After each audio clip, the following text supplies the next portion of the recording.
Welcome to the slop farm. Enjoy the video. You start by parking the trailer on a level surface and applying the parking brake. Chalk a wheel opposite the side you work on. Put on gloves and safety glasses because metal edges and rust debris can cut you. Once done, probe the hubcap to identify its type. Press fit, threaded, or held by a retaining clip. If it's dirty or rusted, spray penetrating lubricant and let it soak for several minutes so removal force won't damage the cap or dust seal. You now remove the cap while keeping control of the hub and bearings. For press-fit caps, insert a flat pry bar under the lip and work around the circumference in small, even increments so the cap comes off straight.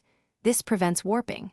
For threaded caps, use a wrench and turn counterclockwise while stabilizing the hub. If a retaining clip is present, unbend or extract it first. Otherwise, prying can break the clip or damage the dust seal. Make sure to support the cap as it releases.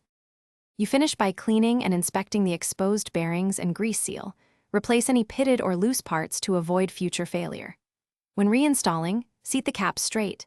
Tap evenly with a rubber mallet or torque to the manufacturer's spec for threaded styles, because a crooked cap causes leaks. If the cap was stubborn and it still won't budge, apply gentle heat to expand metal or use a longer bar for gradual leverage. However, avoid excessive force that can damage the axle. Thanks for watching. Consider subscribing if we helped you today.